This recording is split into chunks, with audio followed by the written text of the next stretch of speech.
Saludamos a esta hora a Esteban Manco, él es abogado, es magíster en Derecho Público. Bueno, incluso vamos a empezar preguntándole sobre estos temas. Eso lo anunciamos en el principio. Dijimos, Esteban viene ahorita le preguntamos un detallito acerca, por ejemplo, de esa figura de la cual también acaba de hablar José Abad Zuleta, que fue lo que solicitó el presidente Gaviria al Registrador Nacional del Estado Civil, que es la excepción de inconstitucionalidad. Pero nos saludamos primero a Esteban Manco, bienvenido a Clicracia.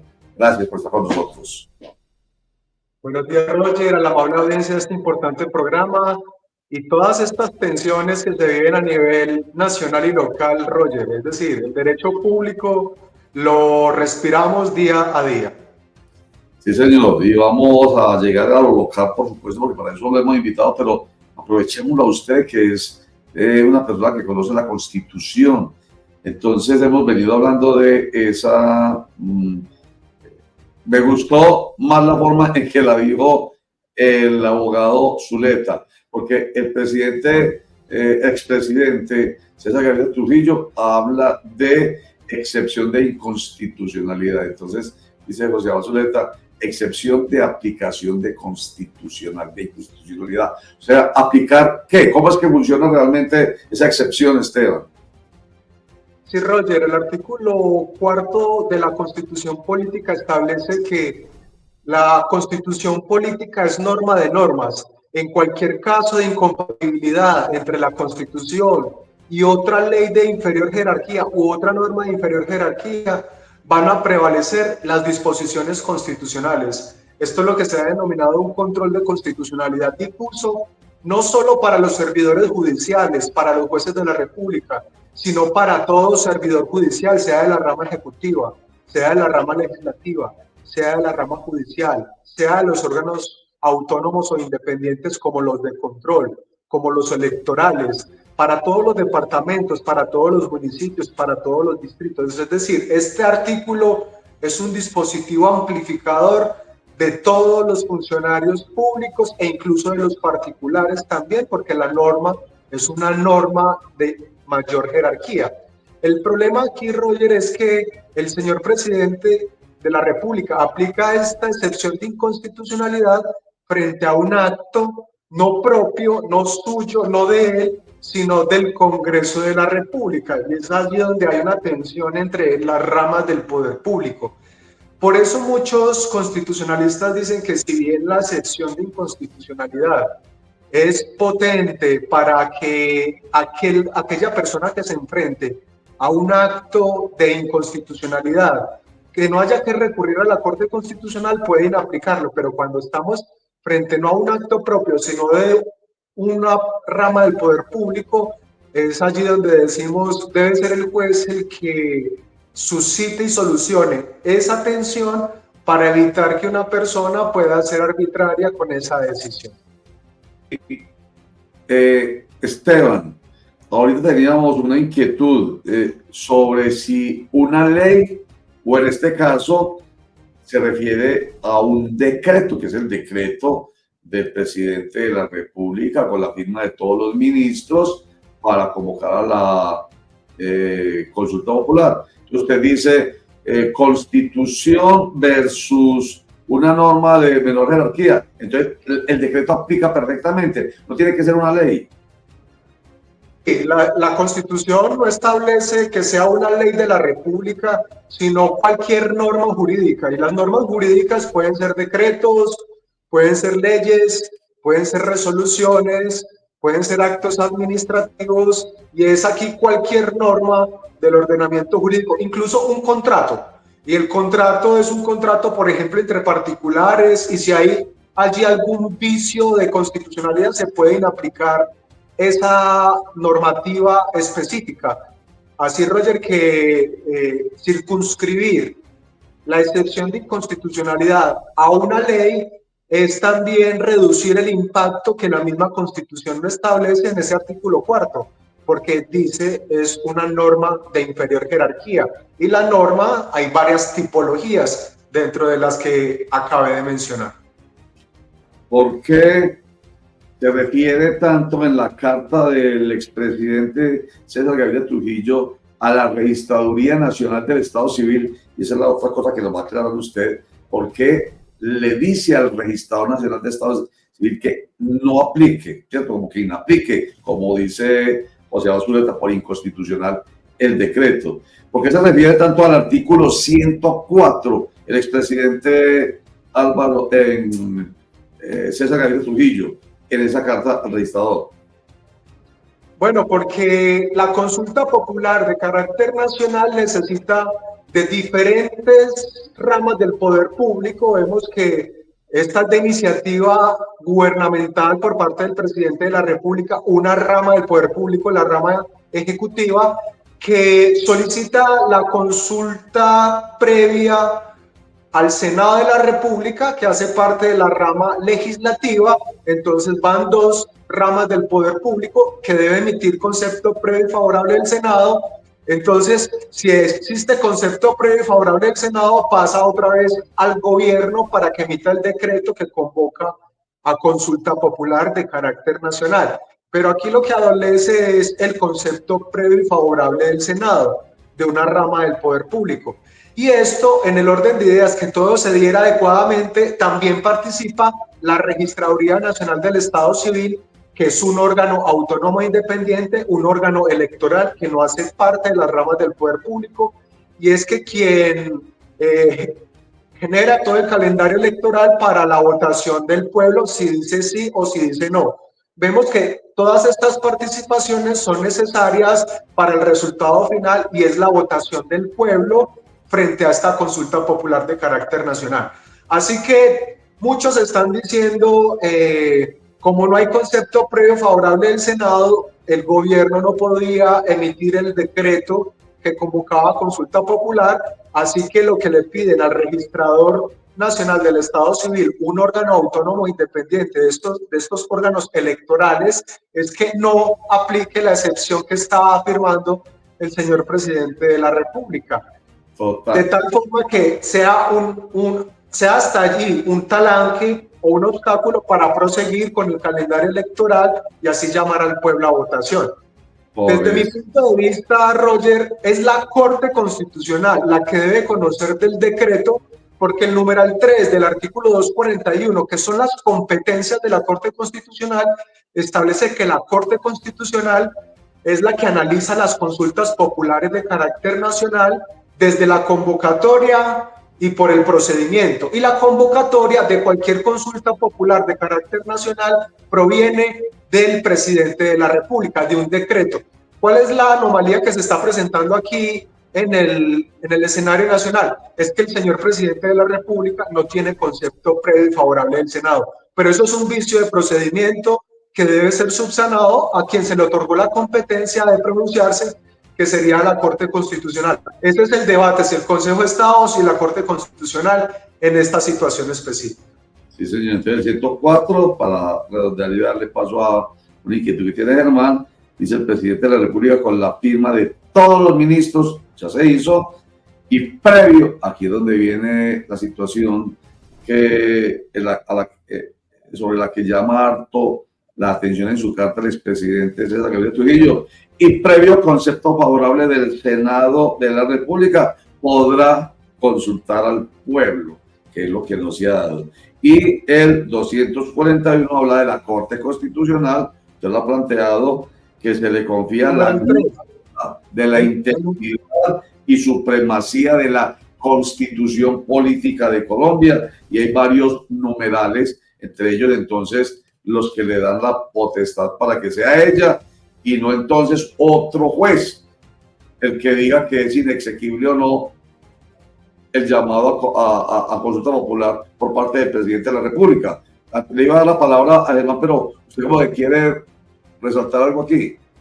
Sí, Roger, si nos podrías compartir el numeral 3 para que los televidentes circunscriban el problema jurídico constitucional.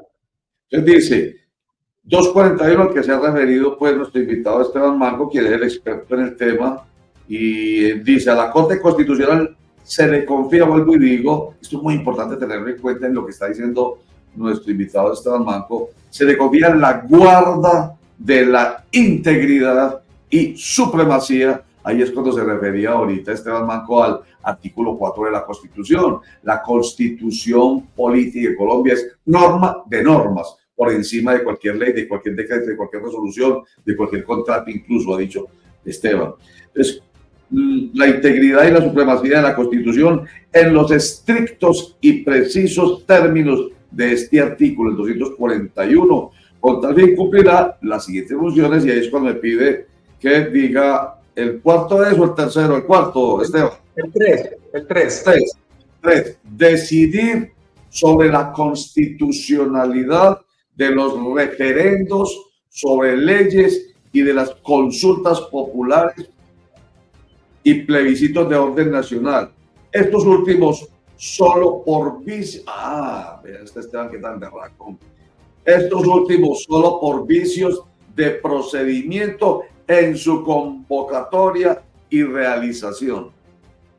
Es allí, Roger, donde yo fundamento que es competente la Corte Constitucional, porque es el presidente de la República quien convoca a esta consulta popular, y la ley le otorga esa facultad de convocar por medio de decreto, con un concepto previo y favorable del Senado. ¿Cuál es la situación y la problemática aquí? Que no hay ese concepto previo y favorable del Senado. Pero el señor presidente, al emitir el decreto, entonces ya lo que hace es asignarle la competencia a la Corte Constitucional, porque la convocatoria de consulta popular se hace mediante decreto, y es allí donde se circunscribe este decreto específico.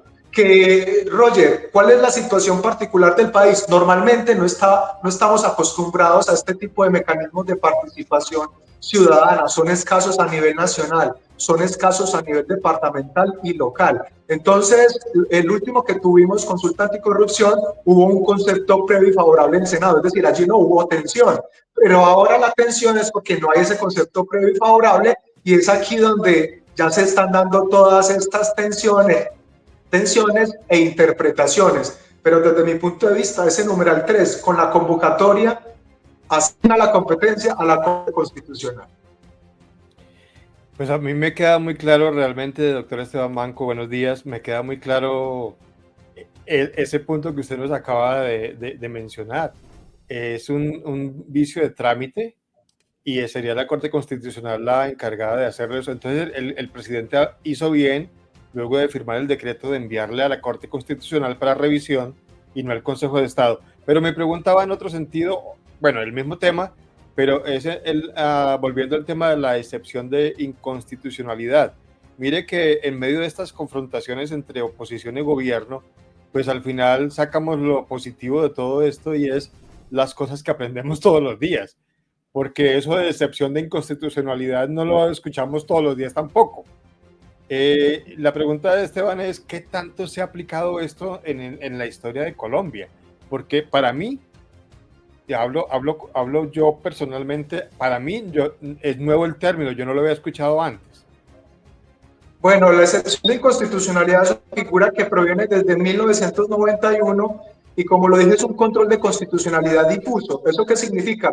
Que es caso a caso, y es una persona, no necesariamente un juez, quien la aplique, un servidor público o un particular, porque la Constitución es norma de normas. ¿Por qué no se ha escuchado mucho en esta situación particular y en otro tanto en la historia constitucional colombiana?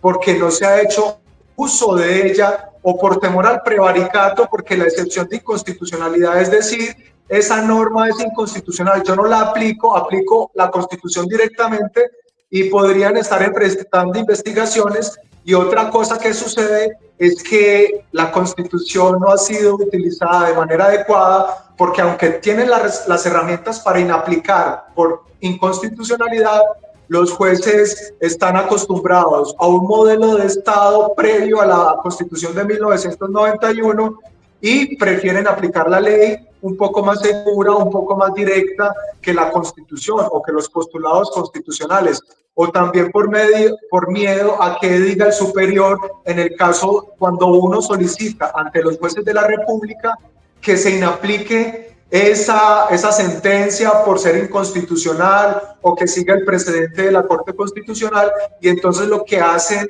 y se acostumbra, y tengo experiencia propia, es que eluden el argumento, evaden la Constitución, evaden lo que es el precedente constitucional y aplican el precedente de su jefe o de su superior jerárquico. Y es aquí donde vemos que este dispositivo de excepción de inconstitucionalidad ha quedado más o menos obsoleto. Entonces el presidente lo que hace es utilizar una herramienta que trae la Constitución para poder decir lo que sucedió en el Senado también fue irregular, también se cerraron las votaciones de manera intempestiva, no se siguió el conducto de la apelación que propuso la senadora Pizarro, hubo un juez de la República en acción de tutela que protegió ese derecho. Entonces, esto ya son presiones de los poderes entre rama legislativa y rama ejecutiva, porque la rama legislativa tampoco se queda a un lado frente a estos vicios que se presentan. La Corte Constitucional conocerá de todos estos vicios y vamos a ver qué es lo que dice la Corte frente a esta situación particular. Esteban, bien importante lo que usted acaba de decir. Cuando antes de que usted entrara, yo había leído una información que me encontré sobre esto de la excepción de inconstitucionalidad y yo hablaba de lo que encontré allí, la información de jueces, pero usted ya nos aclaró que inclusive hasta particulares lo pueden hacer. Otros no necesariamente tienen que ser jueces, sino de la rama administrativa, particulares que pueden aplicar esa excepción de inconstitucionalidad. Y usted acaba de decir algo bien importante, que es por lo que se ha señalado al presidente de la República en insistir en esto de la convocatoria. El presidente está aplicando lo mismo, es decir, está desconociendo por inconstitucional una situación que ocurrió en el Senado de la República. Eso es lo que le acabo de entender. Sí, es una serie, el escenario hay que observarlo de manera integral, porque si nos circunscribimos solo al presidente de la República, Gustavo Petro, y su decreto, pues obviamente el problema constitucional no va a ser mucho más reducido y es mucho más amplio, porque participan diferentes ramas del poder público, órganos electorales, y es allí donde el llamado es analizar el escenario integral de tal forma que se pueda hacer uso del mecanismo y que sea la Corte Constitucional quien se pronuncie sobre ello, porque lo positivo de esto es que tiene un control judicial.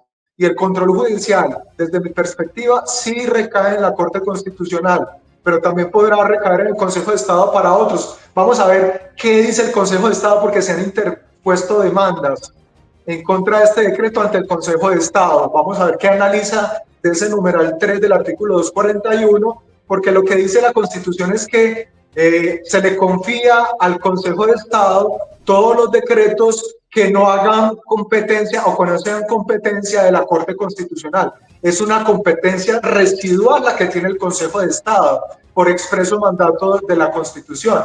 Así que los decretos legislativos hacen parte de la Corte Constitucional, los decretos con fuerza material de ley, también la Corte Constitucional, que hace control sobre esto, pero también los de convocatoria, como lo leyó Roger en estos momentos, hace unos instantes, en cuanto al procedimiento de esa convocatoria. Vamos a ver, frente a todas estas tensiones que pasan. Y lo positivo aquí, como lo aludiste, Germán, es que vamos aprendiendo en la práctica y no solo desde las aulas de clase de estos mecanismos de participación ciudadana que quedan obsoletos, porque lo que prima aquí en Colombia es la democracia representativa, porque la democracia participativa está siempre atada a lo que diga el Congreso de la República.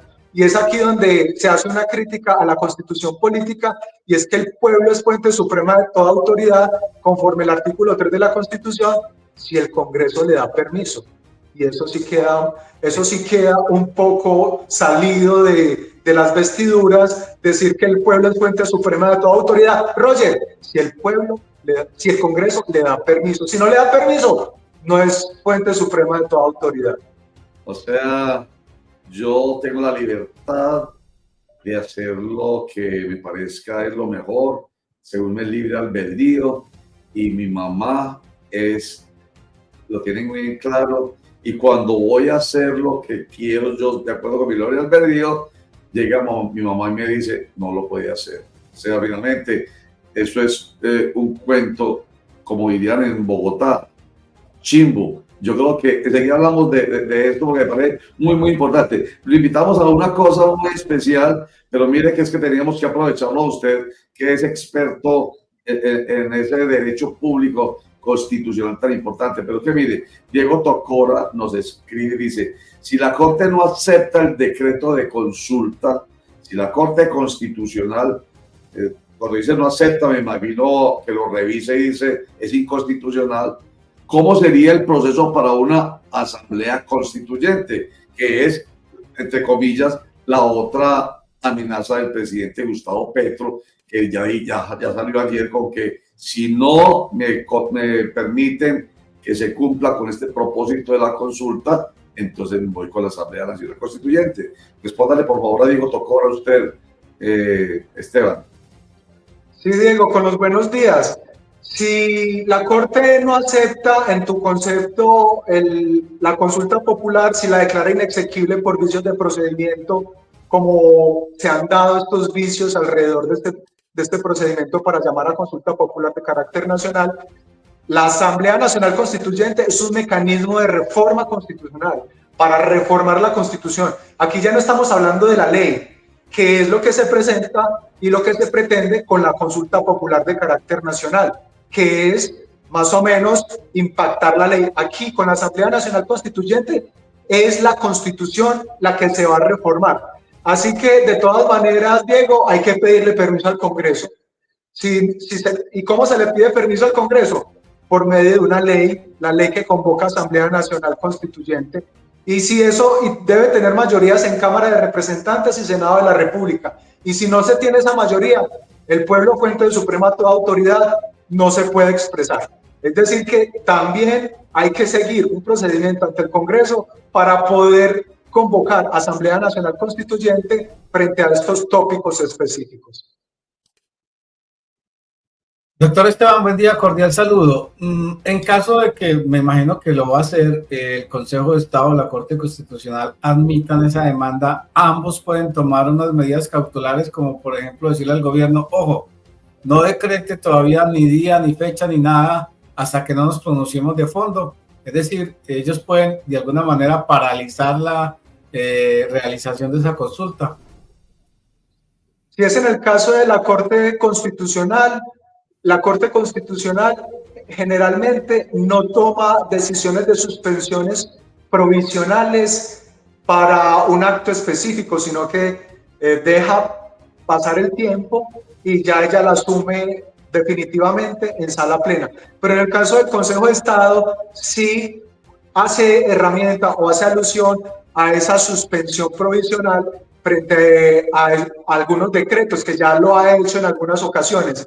Así que allí va a estar la gran discusión. Si va a asumir competencia el Consejo de Estado, debe dejar constancia por qué es el Consejo de Estado, quién es competente, y también debe abordar la problemática del numeral 3 del artículo 241 de la Constitución, que establece que es la Corte Constitucional la que conoce de la convocatoria y los vicios de procedimiento que se presenten. Y ya el presidente de la República realizó esta convocatoria mediante decreto. Yo no entiendo entonces por qué, a propósito de esta pregunta de Javier y la respuesta suya y el comentario que se ha venido haciendo de Corte Constitucional o Consejo de Estado, si es tan claro como usted está planteando, el 241 dice, literal número 3, Corte Constitucional. Entonces, ¿por qué la duda, Esteban?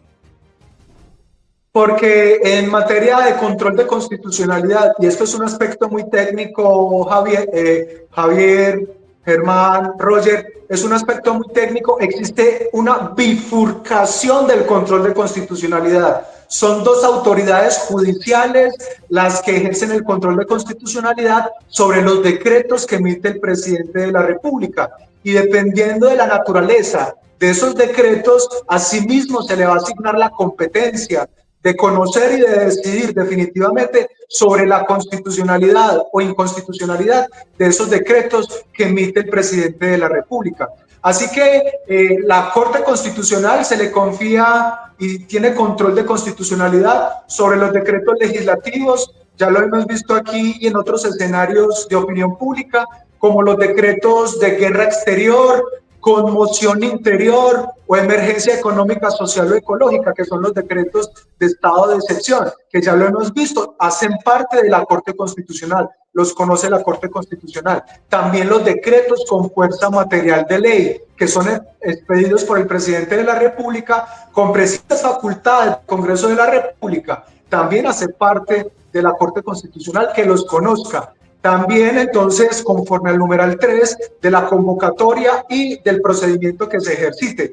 Todo lo que no corresponda a ello va a ser competencia del Consejo de Estado. Asimismo, dice la Constitución. Entonces, es aquí, como son escenarios novedosos los que se presentan, nunca habíamos tenido estas tensiones entre las ramas del poder público, lo que se presenta es, bueno, y la convocatoria, cuando no hay concepto previo y favorable del Senado, y si hay convocatoria, ¿qué pasa? Y es el escenario en el que estamos, porque la anterior consulta popular de carácter nacional, pues hubo concepto previo y favorable del Senado, pero ¿qué pasa cuando no hay concepto previo y favorable del Senado? Es la gran discusión en estos momentos, y así dice la Constitución, y por eso la confusión que se presenta, incluso frente a decanos de las universidades en el país, que ya hemos escuchado a algunos diciendo que es el Consejo de Estado, pero desde mi perspectiva y conforme lo establece ese numeral 3 que leíste, Roger, es la Corte Constitucional. Pero Esteban, es que en esa ley que cita el presidente de la República y en ese literal se no dice exactamente que debe haber un concepto previo, sino que es el Senado el que tiene que aprobar eso. O sea, no habla de concepto previo, entonces no sé si hay un vacío jurídico o cómo se puede interpretar eso. Bueno, muy bien, Javier, en la ley no lo dice, pero sí en la Constitución, para que vayamos analizando los artículos 103 y 104 de la Constitución, que son los que exigen el concepto previo y favorable del Senado. La ley o el desarrollo de esos mecanismos de participación ciudadana no dicen lo del concepto previo y favorable del Senado, y es allí donde Roger atina frente a la ley. Pero recordemos que la Constitución es una norma superior, de superior jerarquía, que también hay que tener en cuenta a la hora de las decisiones gubernamentales y de las decisiones judiciales, aunque también los jueces desconocen la Constitución y también se tapan mucho entre sí. Leamos, Roger, si tienes por ahí los artículos 103 y 104 de la Constitución para poder explicar un poco estos mecanismos de participación ciudadana. 103 son mecanismos de participación del pueblo en ejercicio de su soberanía, que ya lo estoy dudando con lo que nos acaba de decir hace un instante usted, Esteban. En ejercicio de soberanía, el voto, el plebiscito, el referendo, la consulta popular, el cabildo abierto, la iniciativa legislativa y la revocatoria del mandato. La ley los reglamentará. El Estado de continuidad, bueno, sigamos. 104. El presidente de la ¿o quiere que vea el resto? No, no es necesario. No, 104. Sí. Muy bien, 104. El presidente de la República, con la firma de todos los ministros y previo concepto favorable del Senado de la República, podrá consultar al pueblo decisiones de trascendencia nacional. La decisión del pueblo será obligatoria. La consulta no podrá realizarse en concurrencia con otra elección. Es allí, Javier, donde está el concepto favorable del Senado. Como también lo hemos repetido muchas veces, la Constitución es una norma que se debe cumplir, pero también estaríamos allí aludiendo a que el concepto debe ser previo. Allí, si no dice que debe ser previo, puede ser concomitante, también podría ser, puede ser posterior, pero entonces podríamos dejar allí clara la duda que tenía Javier frente a la ley, que no dice lo del concepto del Senado, y es aquí donde está la respuesta, Javier. Sí, señor. Sí, bueno, oiga, a mí me queda una tremenda duda. Pues mejor dicho, usted me la ha sembrado. Pues hemos venido hablando y echamos el cuento hasta en la universidad ahí me echaban el cuento y todavía seguimos echando el cuento de que esta constitución política de Colombia tiene un espíritu que es la participación. Yo ando con la constitución política de Colombia que me regalaron de cuentos, bueno, por ahí la tengo de tantos libros, pero yo la guardo como un tesoro, la primera constitución, porque nos la regalaron a otros periodistas, y vea, esto es lo que cambia todo, y aquí tiene el espíritu de la participación, a diferencia de la anterior, que era representativa, y el pueblo es el soberano, y se va a honrar al preámbulo y el artículo primero, y encuentra, mejor dicho, por todos lados, hablando de la soberanía del pueblo. Lo acabamos de ver acá, en este artículo que usted me pide que lea, el 103, que dice el pueblo en ejercicio de su soberanía. Pero mentiras, si le dan permiso, Esteban, hoy me pega usted un pellizcón y yo creo que a todo mundo. Esto es una falsedad, si se quiere, pues porque lo digo de esa manera exagerada, usted la explicará académicamente, pero porque realmente no es cierto. Roger, no me hagas reír de esa forma, que con mis intervenciones lo que yo pretendo es generar esas reflexiones de lo que nos dicen y de lo que realmente es. Y la democracia representativa amarró la democracia participativa en conceptos coloquiales. ¿Qué pasó aquí? Lo que hizo fue primar la democracia representativa, si le autoriza a la democracia participativa manifestarse.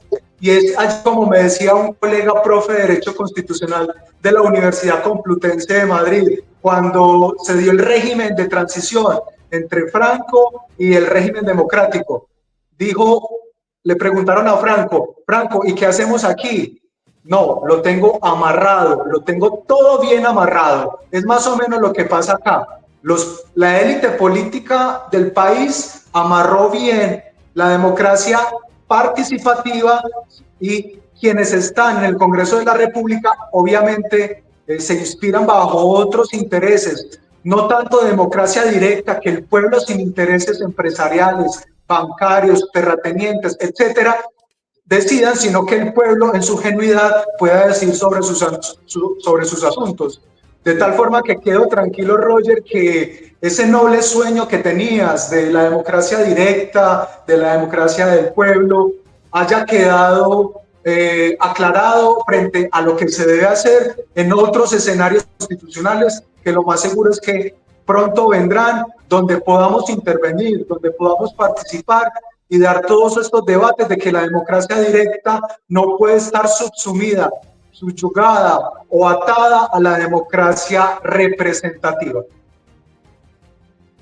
¿Y cuándo será eso? O sea, ¿en qué momento realmente eso quedará claro, Esteban?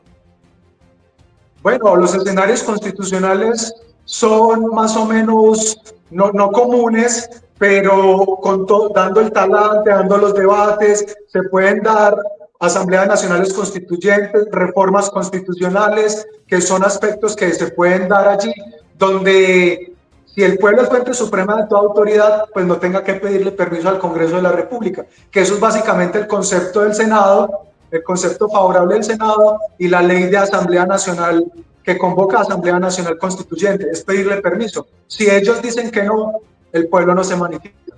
Claro. Oiga, de aquí viene el discurso del presidente Gustavo Petro, que pues seguramente mucha gente no lo entiende, ¿cierto? El presidente lamentablemente a veces le mezcla tanta fábula y metáfora y poesía y pretensiones de erudición, etcétera, que yo pienso que muchísima gente termina sin entender qué es lo que dijo el presidente Petro. Pero él sí ha insistido siempre que el pueblo soberano, y realmente nos está equivocando, porque es lo que la Constitución dice.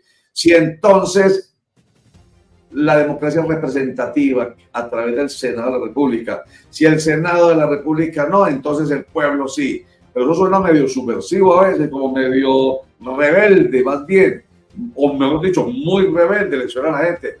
Es que claro, como él fue un rebelde y ahora llama a la rebeldía, pero no, él está llamando a lo que realmente dice acá, pero la gente no lo entiende. Yo me imagino que eso es en lo que insiste el presidente permanentemente, esta conclusión a la cual estamos llegando nosotros acá hoy, pero no ha sabido decirlo, no ha habido la suficiente pedagogía para que la gente entienda que tiene poder, pero no lo tiene realmente, pero tampoco puede el presidente en las circunstancias constitucionales de hoy decir que la gente puede cuando realmente lo que dice aquí es que tiene que pedir permiso. Entonces, perdóneme la jerigonza, pero usted me entendió. El presidente quiere poner en práctica lo que hay aquí, pero lo que hay aquí realmente no permite que el pueblo sea soberano. Realmente es más o menos la conclusión, estoy de acuerdo contigo, Roger, de tal forma que el presidente a veces no, generalmente dista mucho de filósofo, de historiador, no precisa, y es más o menos su constante histórica. Es decir, que no se le puede pedir mucho más a lo que siempre ha sido. Tiene sus asesores y no sé cómo expresan todos estos conceptos de raigambre nacional y muy importantes en este momento histórico del país. Y es más o menos el mensaje: si el pueblo es fuente suprema de toda autoridad, pues no puede estar sujeto a autorizaciones o permisos o como se le quiera denominar del Congreso de la República, porque precisamente en el Congreso de la República no es que estén los mejores intereses, no es que sea el adalid de la democracia en el Congreso de la República. Recordemos todos los hechos de corrupción que hay allí: Odebrecht, la parapolítica, la GIS política, la PARC política y todo esto que se conoce del Congreso de la República y que no es ajeno a nuestro conocimiento. Están empañadas todas las ramas del poder público con hechos de corrupción, llámese la rama judicial, en el caso del cartel de la toga y en otros casos donde no han salido a la palestra pública, pero se sabe que allí a veces no se decide en derecho. Y en los órganos de control, ni qué decirlos, por ejemplo, lo que dijo el Registrador Nacional del Estado Civil frente a la consulta popular, que eso costaba 750.000 millones de pesos, que eso era mucho. El Registrador Nacional del Estado Civil diciendo en un Estado democrático y participativo que la herramienta del pueblo costaba mucho que no se hiciera, más o menos la intuición. Entonces uno dice, y bueno, este es el Estado que tenemos, estas son nuestras autoridades. ¿Qué pasa entonces? ¿Cuál es el futuro de la democracia participativa? Estar allí simplemente en el texto que muy fervientemente, como lo decía Roger, enseñamos en las facultades, pero que también conocemos de sus vicios y de sus oscuridades. Usted le preguntaba o le respondía mejor a Roger sobre entonces qué hacer para subsanar esos detallitos del pueblo soberano, pero con permiso del Senado y del Congreso. Y nos hablaba de la Asamblea Nacional Constituyente, que es de lo que está hablando ahora el presidente de la República, o simplemente reformas constitucionales que se le han hecho muchos a la actual Constitución del 91. Muchísimos remiendos. Pero entonces volvemos a la sin salida nuevamente, porque mientras un gobierno como este, o de la misma ideología, no tenga mayorías en el Congreso, pues eso no va a pasar. Va a haber digamos que va a llegar hasta cierto punto y de ahí no pasa, como lo que pasa con los proyectos de rebajarse el sueldo. Ellos dicen que qué bueno hacerlo, pero al final deciden no votar y dañar el quórum y toda la cosa. Es decir, estamos en una sin salida, Esteban, ante esas posibilidades que usted plantea. Sí, una sin salida, una crisis institucional, son obstáculos entre las ramas del poder público, que también la consulta popular es para destrabar esa tensión entre las ramas del poder público. Eso también lo ha dicho la Corte Constitucional. Pero como lo decías allí, Germán, es casi imposible. Si no hay mayorías en el Congreso, democracia representativa no autoriza la democracia participativa, el pueblo no participa. Y eso no podría ser en un Estado que se cataloga de democrático, de participativo, de pluralista, porque la prevalencia allí es la democracia representativa. Los que se eligen con miles de millones de pesos, que para llegar al Congreso de la República se necesitan invertir miles de millones de pesos, y eso para el pueblo raso es casi un imposible, que es otro de los sueños, Roger, que normalmente logro disminuir frente a las personas, que me dicen que la Constitución es una norma que puede ser elegido, y yo le digo, entonces puedes invertir 1.000 millones de pesos y vamos a la financiación de las campañas, que es otro problema de derecho constitucional. Si no tienes esos 1.000 millones de pesos para participar, no tienes el derecho a ser elegido. Entonces, ¿hasta dónde es verdad que tienes derecho a elegir y ser elegido? Allí hay que siempre poner las precisiones, a elegir y ser elegido siempre y cuando tengas la plata. O el pueblo es fuente suprema de toda autoridad, sí existe permiso del Congreso de la República. Si le dan permiso, si no le dan permiso, el pueblo no es fuente suprema de toda autoridad. Y es el amarre, Roger, quienes analizamos la Constitución frente a estos mecanismos de participación ciudadana que son reales. Los derechos fundamentales están escritos en la Constitución, usted la exhibe muy bonito, pero hay que lucharlos, hay que pelearlos, hay que dar la batalla por ellos.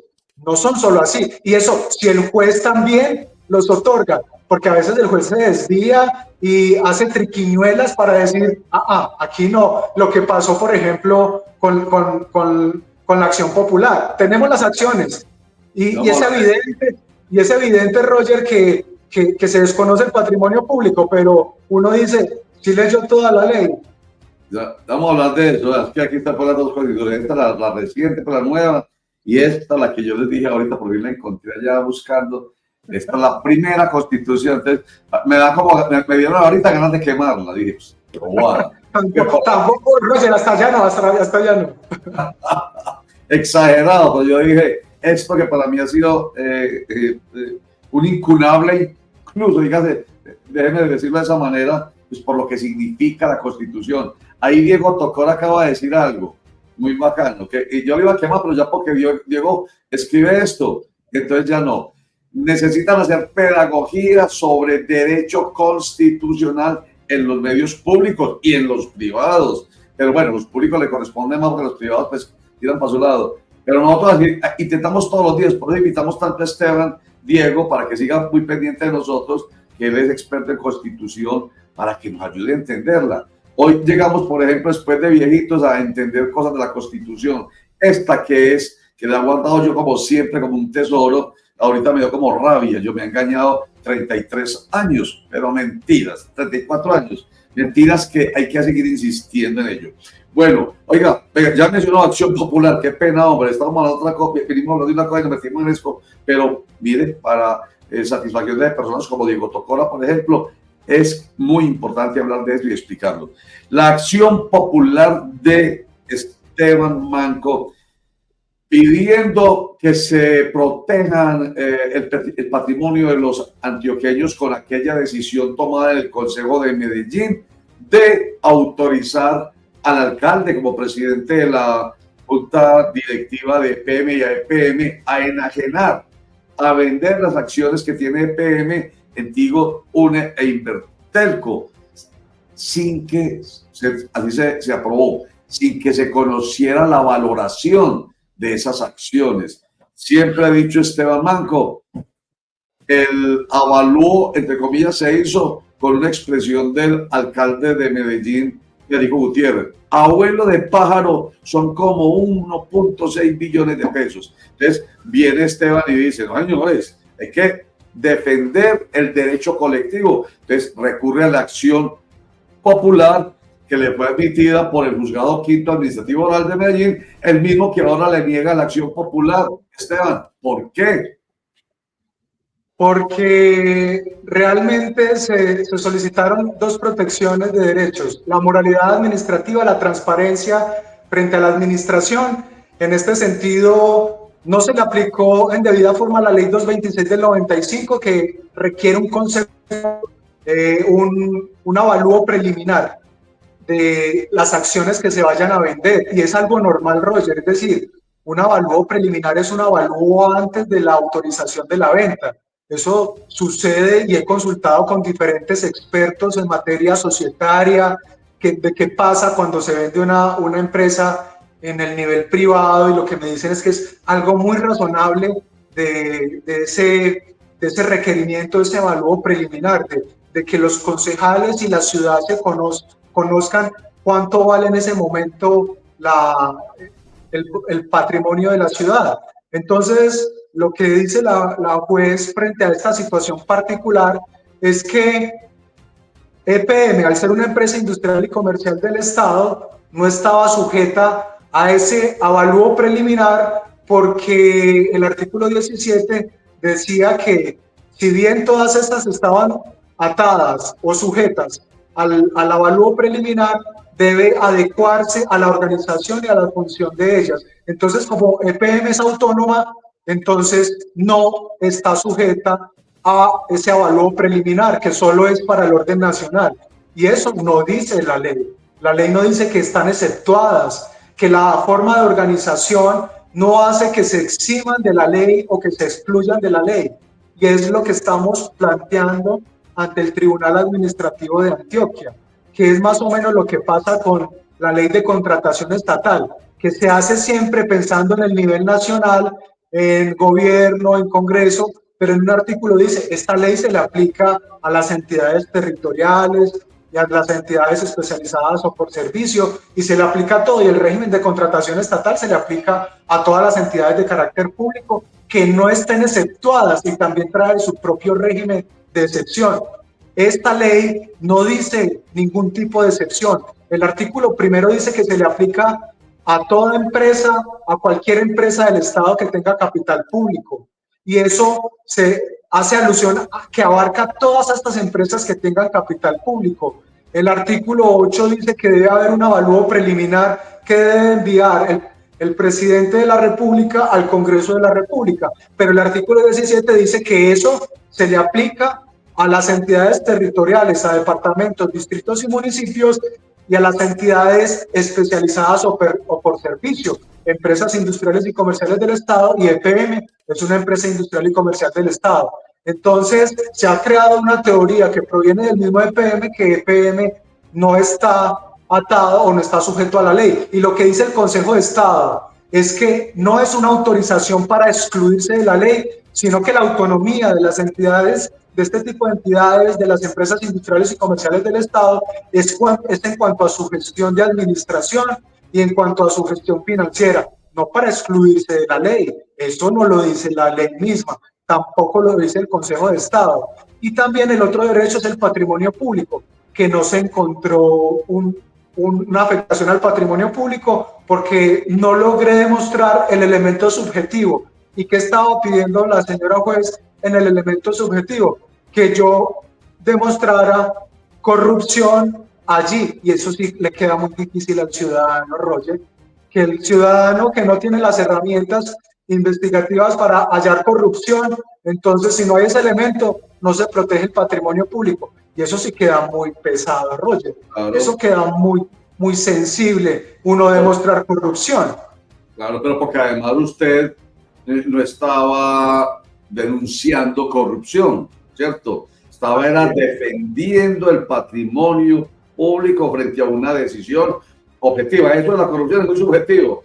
Entonces son unos corruptos, son unos ladrones, que es lo que se quiere precisamente desescalar del lenguaje en general y mucho más en un abogado, ¿cierto? Debe ser muy claro, muy preciso, fundamentos fácticos y jurídicos, objetivos, no porque sea objetivo Esteban Manco, no porque sea objetivo Roger Vélez, no porque los concejales que aprobaron sean objetivos, no, somos sujetos y somos subjetivos y hay intereses, pues obviamente los 16 creo que fueron concejales que aprobaron así, como por arte de birlibirloque, este proyecto de acuerdo de autorización de la enajenación de las acciones de EPM, Antigua UNE e Inverterco, pues eso digamos que partió mucho de la subjetividad en el sentido de querer apoyar como coalición de gobierno a un alcalde que es, digamos, de la misma corriente, y eso pasa en la política,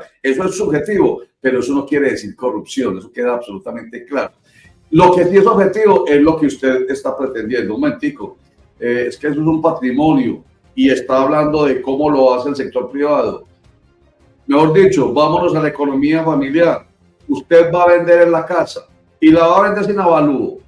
Puede que lo tumben o usted puede que tumbe al otro, ¿cierto? Lo que usted no quiere es que lo tumben a usted. ¿Qué tal yo vendiendo la casa de mis hijos, vendiéndola sin valorarla? Digo, no es que yo quiero salir de esto, pero ya, y la vendo a mitad de precio para salir de ya. Momentico, también piense en el patrimonio que no es solamente suyo y de sus hijos. Más o menos aquí como poniendo la metáfora al estilo Petty, que todos los metáforas le ponen símil y metáfora.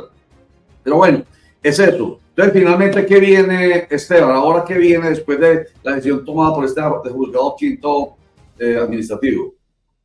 Sí, lo que proviene ya es interponer el recurso de apelación ante el Tribunal Administrativo de Antioquia, detallando los yerros hermenéuticos de la ley, que el juzgado no aplicó toda la ley, sino simple un apartado, y ese apartado que aplicó no dice lo que dice la juez, y en esa medida es lo que constantemente reitero en mis intervenciones.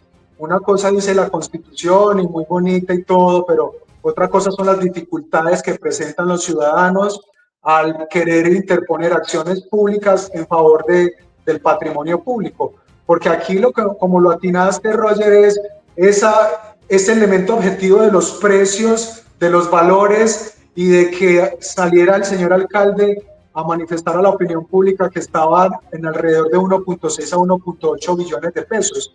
Y en estos momentos, incluso el concejal Guri da muchos debates sobre esto, y está netamente arrepentido por esto, porque según él le vieron la cara al consejo, le vieron la cara a él, que en 2 meses le daban la valoración definitiva, y ya pasaron más de 2 meses y no ha sucedido nada. Y en el mes de abril, el señor gerente de EPM dijo que a finales de mayo se conocería el avalúo definitivo de la participación accionaria, pero siempre lo que no precisan es que no se daría esa claridad al público, sería solo la junta directiva.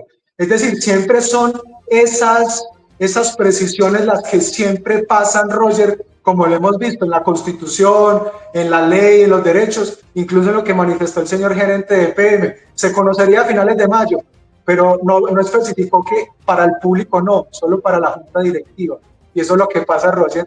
Siempre el diablo está o en las omisiones o también en las pequeñeces.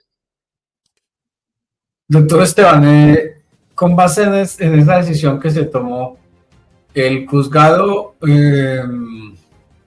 priorizó la forma y no el fondo, porque es decir, lo que está en juego es el recurso del patrimonio público, no esas, digamos, entramadas sobre a la decisión que se llegó. Sí, es que es algo como ilógico que también se le imponga la carga al accionante, al ciudadano, al habitante, para encontrar entramadas o lo que se llama comúnmente el triangulaje, que como es la jugada allí. No, lo importante aquí es proteger el patrimonio público, lo objetivo. Es decir, si eso en los gobiernos pasados estaba en 2.3 a 2.8 billones, no puede de un momento a otro el señor alcalde decir que está en 1.6 a 1.8 billones, y que posteriormente esa aprobación se conocería en 2 meses, y ya van más de 2 meses y nada. Y el señor gerente de EPM dice que a finales del mes de mayo se conocería el avalúo definitivo, pero sí, lo que omitió fue que solo sería para la junta directiva.